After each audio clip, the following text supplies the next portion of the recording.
Sí a la neurosis. Bueno, muchas gracias. Y mientras se despide Ross, ya podemos presentar a nuestra siguiente invitada, ¿verdad? Perfectamente, ya está ahí en el estudio, nos está acompañando. También le quiero mandar un saludo al Dani, que es un fenómeno, nuestro operador estrella, el Pulpo. Que además ayer participamos de un rodaje que estuvo increíble. Luego tal vez les contaré. Flor de camarógrafo, además de Flor de operador de OBS. Presento entonces a nuestra invitada, Anita Ruggeri, Analía Ruggeri. Anita, ya estamos en confianza. Es economista por la Universidad de la República. Actualmente está en la maestría de Economía de la Facultad de Ciencias Económicas, también de la Universidad de la República. Y es funcionaria del Ministerio de Transporte y Obras Públicas, actualmente cumpliendo funciones en la Dirección Nacional de Aduanas del Ministerio de Economía y Finanzas. Un pase en comisión. Sí. Bien.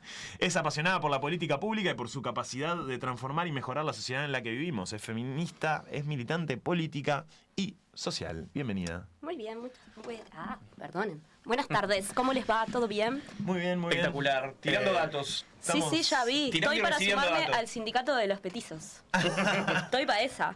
O sea, acá, está las para... personas, acabo de descubrir que estoy ahí también yo en el límite. Mi metro 48 y yo no sabíamos que pasábamos cierto umbral. ¿Ves?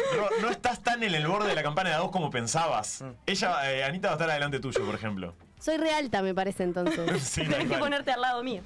Esa era la clave. Bueno, ¿cómo estás? Bueno, muy bien. Muy contenta de estar por acá. Tenía una pregunta, pero... No, ya le hice. Que era así, eso te iba a decir, el pase en comisión. Cuando lo leí, dije, tiene que ser un pase en comisión. Sí. Que no sé exactamente qué es, pero sé que una amiga pidió uno, así que ojalá que le salga. ¿De qué nos venís a hablar el día de hoy? Hoy vengo a hablarles de la ley de presupuesto.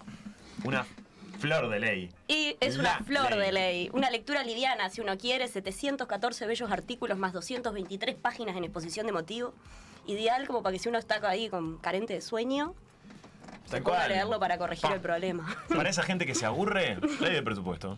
Pero bueno, no sé, ¿arranco? Muy bien. Desde luego. Bueno, la idea mía era empezar contándoles un poquito algo como más introductorio, en términos de, ¿por qué la ley de presupuesto es tan relevante? Y nada, como una cuestión un poquito más formal primero y después vamos un poco a la parte más interesante, si me permiten. Así que está. La ley de presupuesto es como un instrumento muy zarpado dentro de lo que es un gobierno, ¿verdad? Básicamente establece lo que va a ser la asignación de recursos de acá a los próximos 5 años. Entonces, claramente que es como que el momento en el cual se define quién va a tener plata, quién no va a tener plata, entiéndase cuáles son las prioridades de política pública que va a tener el gobierno a lo largo de todo el periodo. Son 5 años en el sentido de, por ejemplo, ahora hasta que se apruebe la ley de presupuesto nos estamos rigiendo por la anterior. Sí. E incluso en caso de que esta no llegara a aprobarse, queda vigente la anterior. Rigiendo acá. Tremendo. O sea, comen por lo menos un año del otro gobierno. O sea, en realidad, como por ejemplo la ley de presupuesto ahora va 25 a 2029, 2025 a 2029, y en 2030, que es el año de transición, lo que hace es, se repite el presupuesto 2029. Perfecto. Lo mismo ahora, 2025, repite el presupuesto 2024, y como que va más o menos así. Es algo como medio raro en el mundo esto de una ley de acá 5 años, en donde uno tenga que decir todo lo que va a hacer para los próximos 5 años, porque a veces planificar en horizontes tan... 5 años parece poco, pero para planificar cómo se van a mover las cosas economía, sí. en un universo tan incierto como el día de hoy, es como un universo bastante largo. Lo normal suele ser que los presupuestos sean anuales o de 1 o 2 años, pero acá tenemos para 5 años y después etapas de rendición de cuenta, que es como instancias donde uno va como ajustando. Okay. Pero como todo instrumento tan grande, tiene como todos sus pasitos y sus particularidades para ser aprobado. El Poder Ejecutivo tiene que elaborar este documento, tiene que elevarlo no sé si es elevarlo o trasladarlo, digamos, el articulado de lo que es el Poder Legislativo, tiene que hacerlo dentro de los primeros 6 meses después de que asume el poder, digamos, de que asume el gobierno. Ese plazo se venció el 31 de agosto, entonces a partir del 1 de septiembre ya está a consideración del Poder Legislativo el documento. Y el Poder Legislativo tiene que aprobarlo por las 2 cámaras. Esto es una cuestión particular en un escenario actual donde, por primera vez desde 1985 que el partido oficialista no tiene mayoría en una de las cámaras, entonces necesita como negociar con otros y otras para poder aprobarlo. Cada cámara tiene 45 días, se necesita que las 2 se manifiesten positivamente y hay como algunas cuestiones, algunas limitantes. No es que el Poder Legislativo pueda hacer cualquier cosa sobre la ley de presupuesto, por ejemplo, no puede modificar el tope de gasto que está establecido.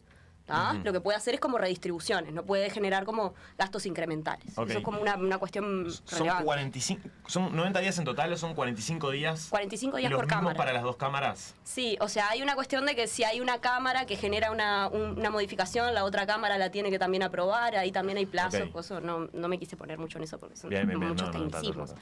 Pero está, por ejemplo, en este caso, para hacer como modificaciones a esto de que el gasto está topeado, lo que puede hacer el Poder Ejecutivo es mandar un mensaje complementario, que se dice. O sea, bueno, me olvidé de esto, digamos, y va un mensaje complementario, o se acordó esto que requiere gozo y va un mensaje complementario. Llega mensajes Pasa, complementarios. también depende, a veces no son necesariamente mayores gastos lo que es el mensaje complementario. Ahora ¿Cómo? se habló de hacer alguna aclaración también, es como el Poder Ejecutivo puede mandar alguna modificación. Como House of Cards, pero de Temu, como quien dice. Bueno, el impuesto TEMU es uno de los grandes componentes. Pero bueno, nada, en este contexto de que de ley de presupuesto, de que hay un parlamento que no tiene mayorías parlamentarias, el oficialismo, es como tal, la primera gran incertidumbre es, ¿va a haber ley de presupuesto? ¿Hay margen para que se negocie, para que se apruebe una ley de estas características? Y por lo que hemos visto, medio que los actores políticos que se han manifestado, que pueden estar en disputa. Pero bueno, ¿cuál es el mensaje? Que pueden estar en disputa. Pero bueno, ¿cuál es el mensaje presupuestal que da el gobierno con este proyecto de ley de presupuesto? Básicamente, el mensaje es que no hay plata. ¿Ah? Eso es como bastante claro. Pero se puede formular un poquito más esa idea, así que vamos a ello. El ministro Done presentó lo que es el proyecto de ley, 714 artículos, 223 páginas de exposición de motivos. No todo es referente a cuestiones presupuestales, esto a veces es una ley ómnibus en donde adentro también van cierto tipo de cosas que no son necesariamente presupuestales. De normativas y qué sé yo. Sí, cuestiones de adecuación y todo demás. Pero bueno, el ministro calificó que el presupuesto era ambicioso y audaz. Y que lo estructuraba en torno a lo que son 3 prioridades de políticas. Acelerar el crecimiento y el empleo de calidad, fortalecer la protección social para la reducción de la pobreza y la desigualdad, y la mejora de la seguridad. ¿Ah? Ok. Hay también algunos cambios en materia de marco fiscal y algunas formas de fortalecer la Institucionalidad. Eso. Eso. No hay Tengo- plata, hace referencia principalmente a no hay más plata. No hay más No plata. se va a Sí. aumentar el gasto público. Sí, ahí tenemos como la primera la gráfica que yo les había traído. Ahí está. Nada, básicamente, este es como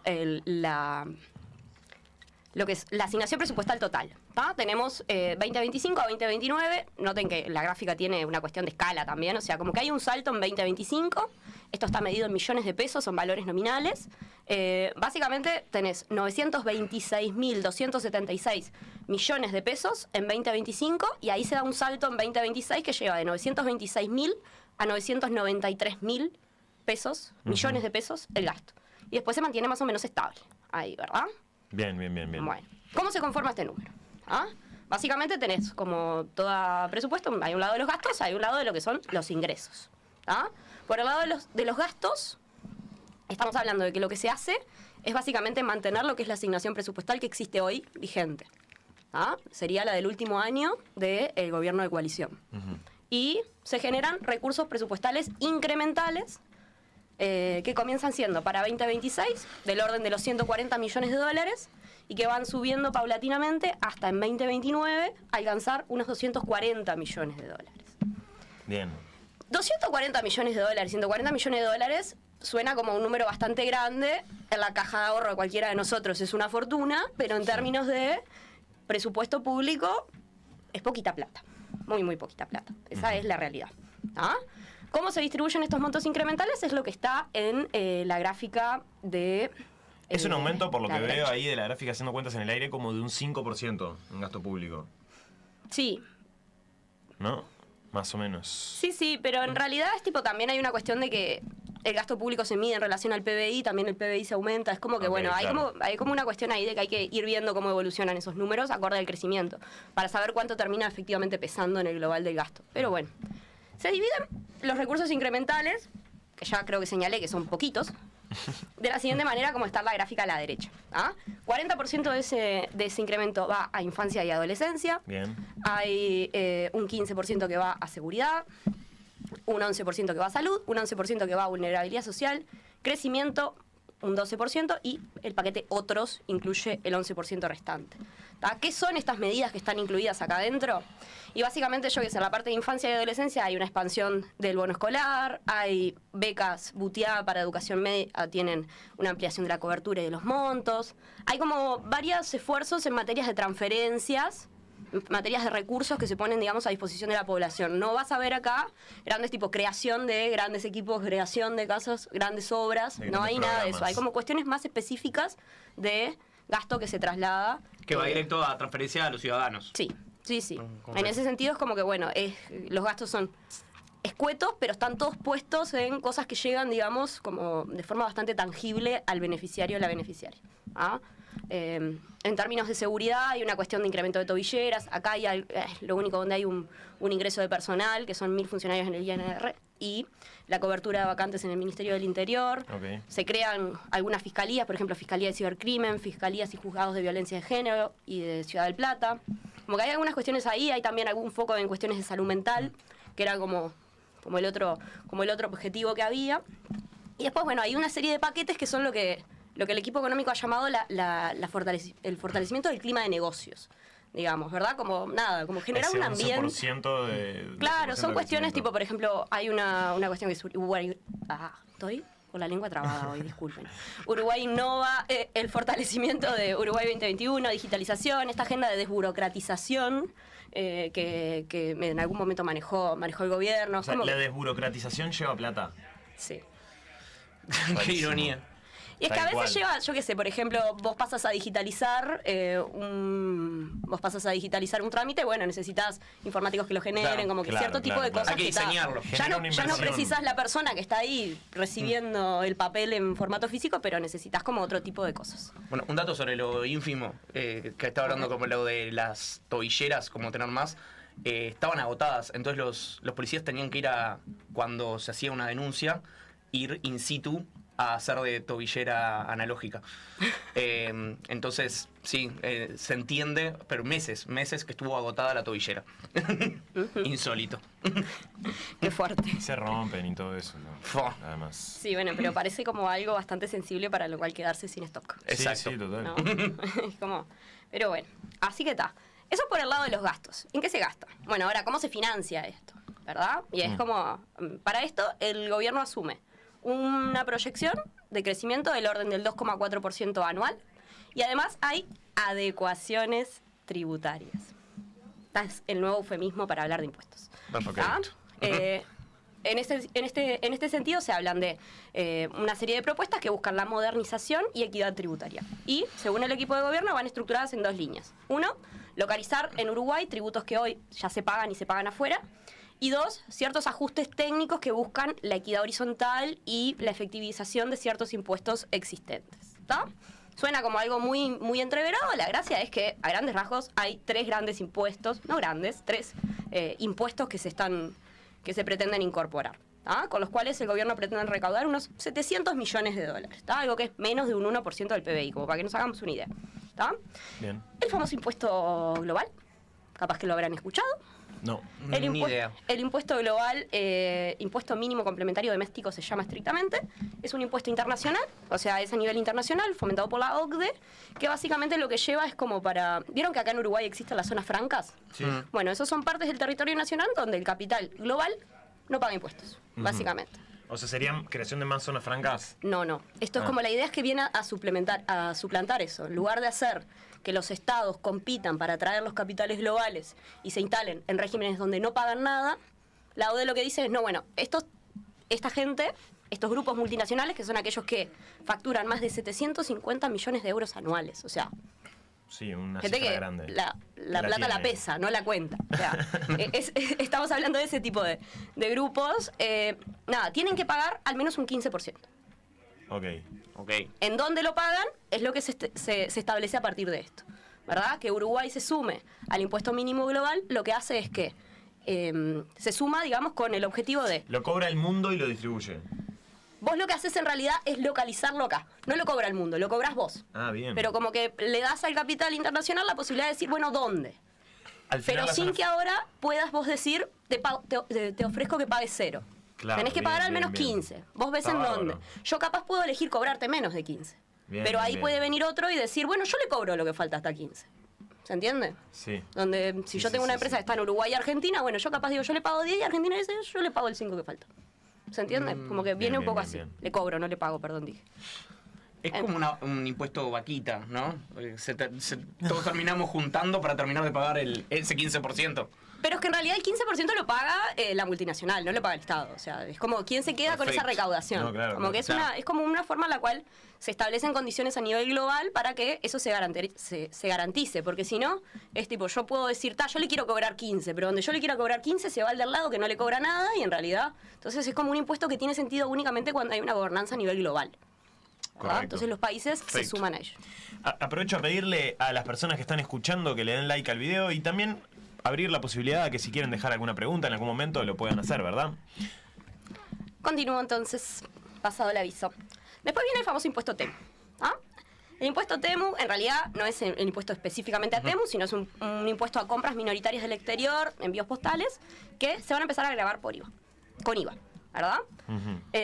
Y después, bueno, el tercer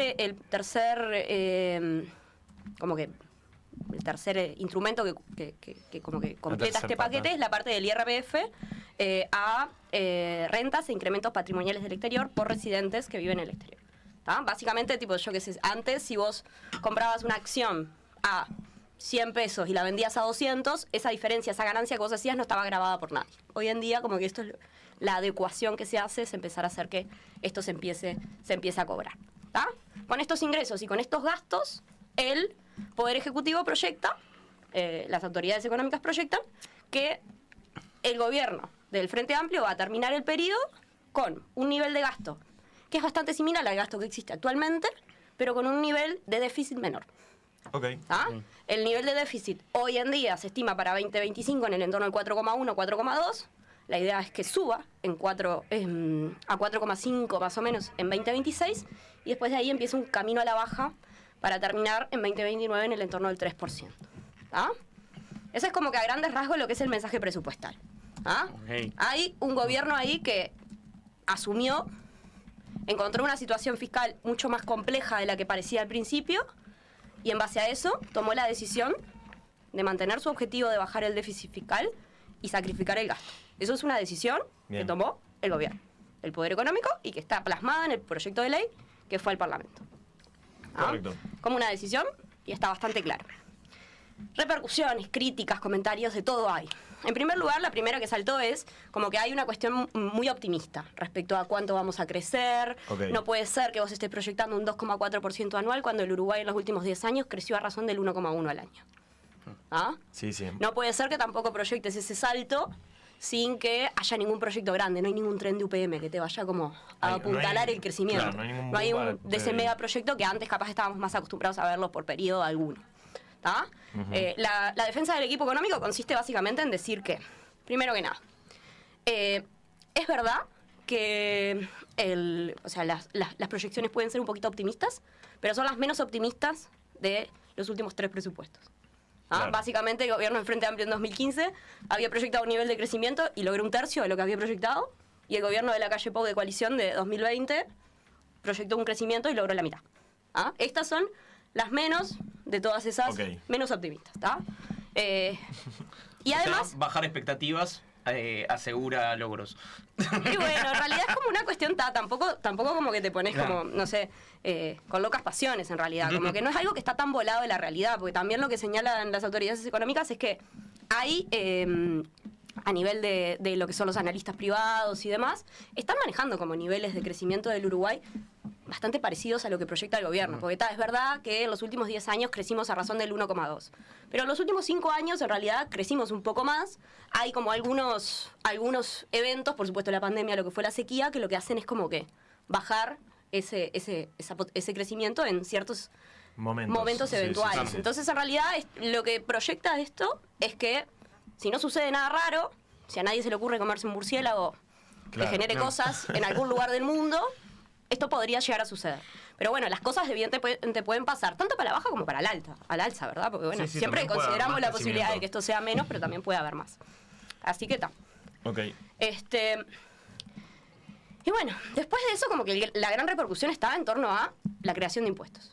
¿Ah? Esto es... Se había dicho que no se iba a crear Se había impuestos. dicho, hay una promesa de campaña del presidente German Dursey de no aumentar impuestos que claramente se está incumpliendo. Es como, ya es una promesa de campaña que tiene que hacer todo el mundo, ¿no? Es casi un mandato Es que hay como- decir que no hay que Hay levantar como una los visión en impuestos. Uruguay muy negativa. Es como que parece ser que estamos como que en un entorno en donde como que si como sociedad hubiéramos resuelto que no queremos cobrar más impuestos. Yo creo que ahora con todo el debate que se dio sobre el impuesto al 1% más rico, como que el tema impositivo se puso un poco Y a más en la los agenda y se sacó. depósitos en el exterior también, ¿no?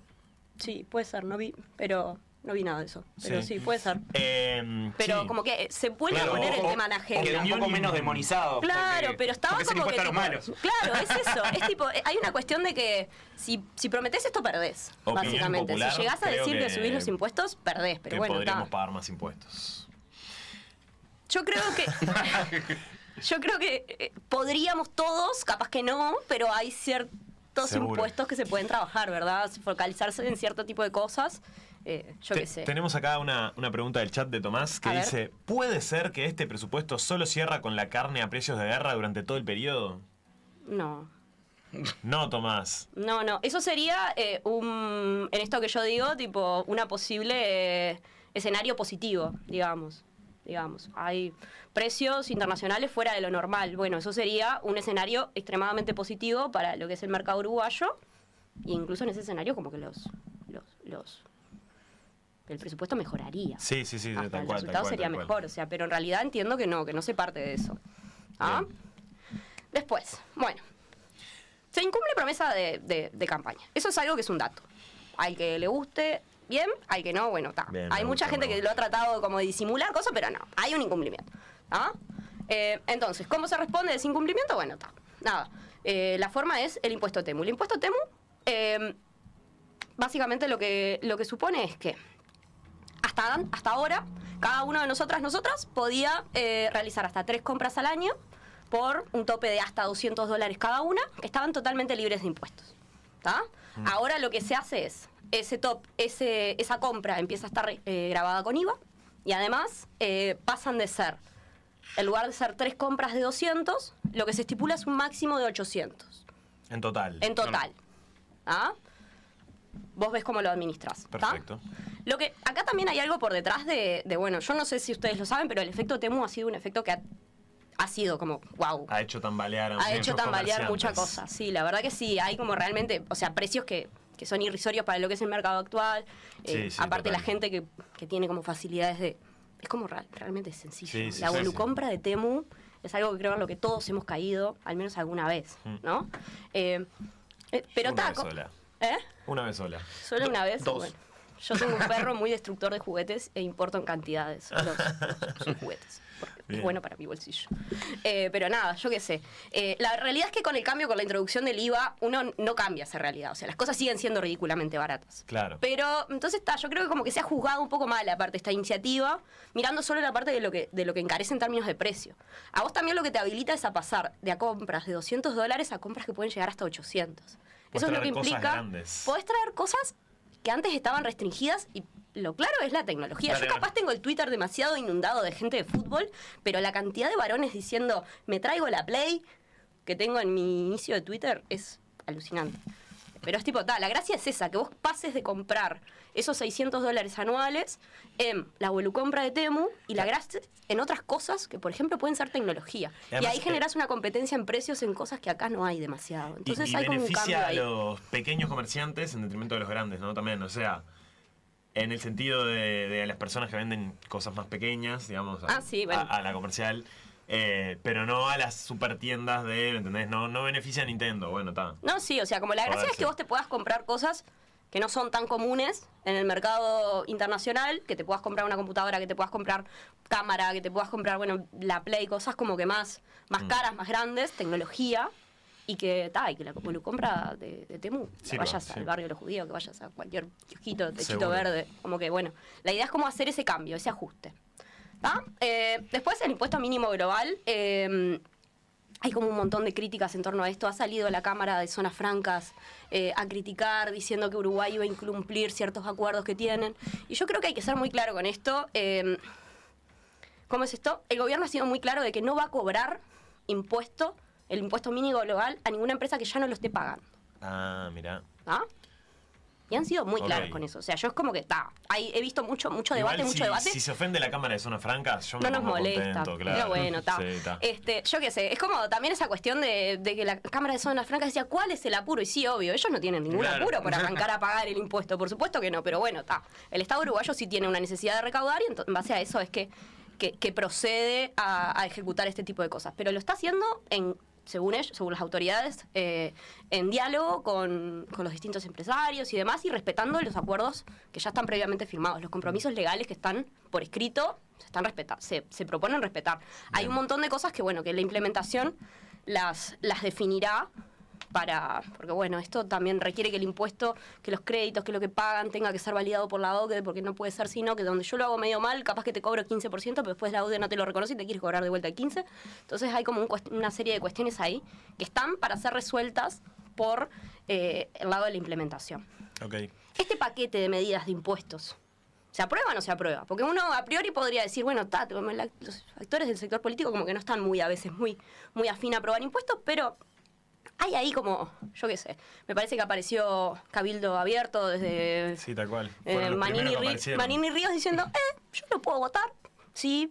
Y ahí como que planteó también algunos aspectos, por ejemplo, puso sobre la mesa la cuestión de los sueldos militares más sumergidos y también, bueno, este tema de la deuda y la usura que suele trabajar Cabildo Abierto, como bueno, como hay herramientas para negociar y habrá que ver en los próximos días si esa negociación se concreta o no. Pero ahí parece estar el gran aliado del Frente Amplio para la aprobación de estos nuevos impuestos que incluye la ley de presupuesto.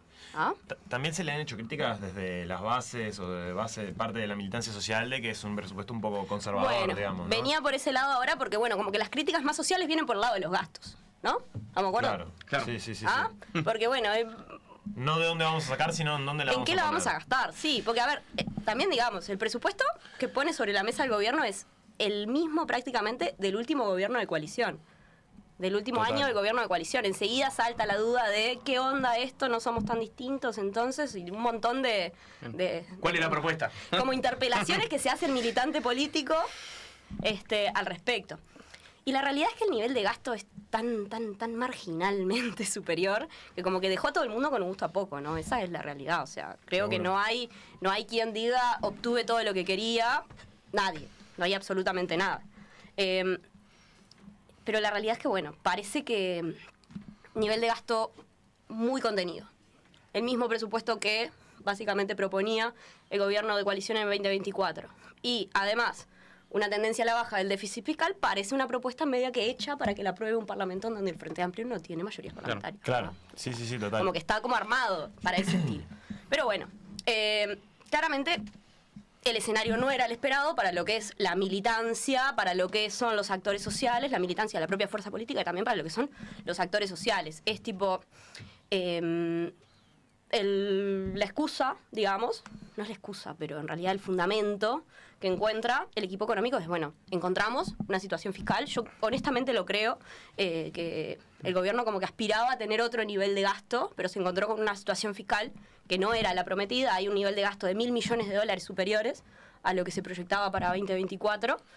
Y la realidad es que eso como que alteró mucho la planificación. En esa alteración de la planificación... $1.000 millones. Sí, ustedes fíjense que estamos hablando de que es mucho más de todo lo que es el incremento para el periodo. Seguro. Muchísimo. Es Sí, realmente mucha plata. En ese escenario de hay $1.000 millones menos de lo que se esperaba, se mantiene la tendencia a la baja del déficit fiscal y se elige recortar el gasto. Eso es una elección. Sí. Podemos discutirlo, podemos estar de acuerdo, podemos no estar de acuerdo, pero hay una elección que tomó el equipo económico y va por ese lado, que es la de priorizar el resultado fiscal por sobre el incremento del gasto. ¿Qué tanto se va a reducir el déficit fiscal? ¿Se sabe? ¿O qué tanto se planifica reducir el déficit Bueno, fiscal? es como lo que yo presentaba hace un rato, la idea es terminar el periodo en un 3% de déficit. Ok, igual es déficit. Sí, o sea, a ver, el déficit no es malo por existir. El problema hay también una cuestión de, bueno, en qué se gasta el déficit y también cómo uno financia ese déficit. Uruguay desde hace un tiempo a esta parte viene como que con niveles de déficit que a la larga no son sostenibles, perdón. Claro, o sea, si yo todos los años me endeudo a un nivel del 4%, a la larga llega un momento en el que nadie me presta porque como que no llegas a ¿Y el 3 a es tan diferente justificar. del 4? No, lo que es tan diferente creo que es el empezar. Primero, hay que hacer un ajuste a la baja lo que hay que hacer es dejar de endeudarse a 4 todos los años. Sí. No. Esa es la cuestión. ¿Pero no Si hay que vos- dejar de endeudarse y punto? Pregunta. capaz que No, obvia. no, el endeudamiento no es malo per se. O sea, uno Ok. a veces tipo depende malo también en cuando qué no es gasta. sostenible. No es lo mismo si vos contraes una deuda por, pensalo en vos persona. Sí. Vos podés endeudarte por $100.000. Por $100.000 puedo ser porque me lo patiné en salir, en gastar en cuestiones superfluas y ahí tengo un agujero enorme. Pero si yo $100.000 yo lo gasté en comprarme una casa, y bueno, capaz que la deuda a me va a 25 ser años tiene todo el rentable. sentido. ¿Se Bien. entiende? Por eso, Sí, el gasto sí. no es malo como per se, sino que en función de qué es lo que lo gastamos y también qué tanto tengo que ir yo pagando de ese endeudamiento todos los meses, ¿verdad? Todos los años es más bien para los estados. Seguro. No es lo mismo. Pero bueno, quiero mencionar un poquito, sí, lo que son las repercusiones de los actores sociales. Porque por ahora hablé mucho de la cuestión de qué es los políticos y demás, pero yo creo que hay en el escenario político en estos días como que reacciones realmente muy fuertes, mucho descontento, legítimo por supuesto, al respecto de lo que es este proyecto de ley, en particular de lo que son todos los gremios de la educación, y también hay algunas declaraciones media fuertes de lo que son la Asociación de Magistrados Fiscales, que son creo como que bueno de los que se han manifestado más enfáticamente al respecto del proyecto en el ámbito político.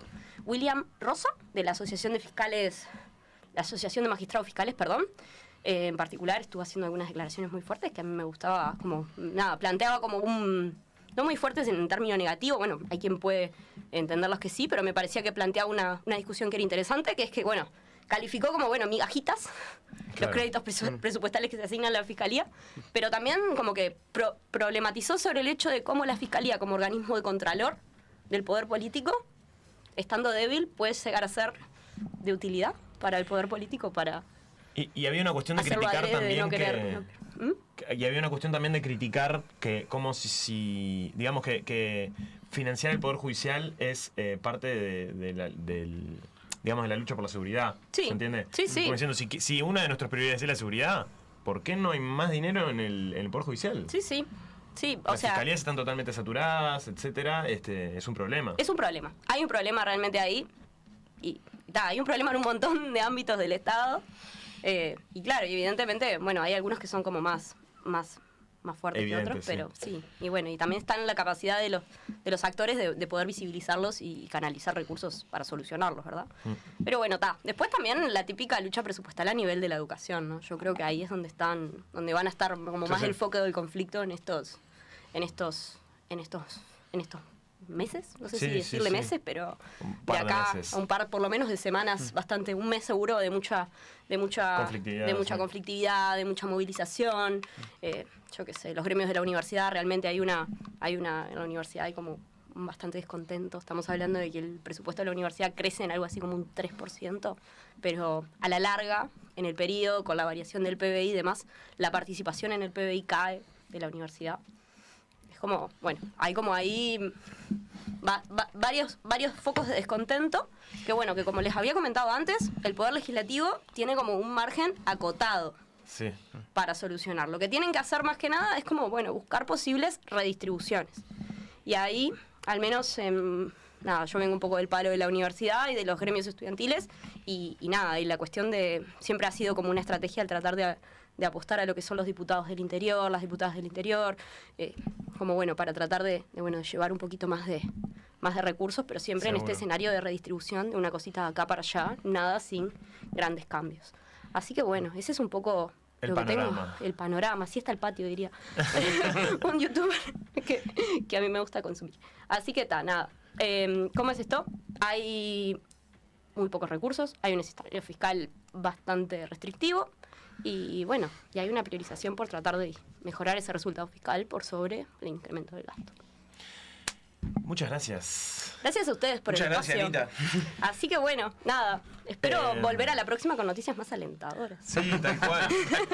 No No es que maten al sean mensajero. particularmente desalentadoras, no es el peor presupuesto de la historia que hemos tenido. No, Y de hecho hay cosas muy buenas que van a suceder en caso de que se apruebe la ley, desde luego también, ¿no?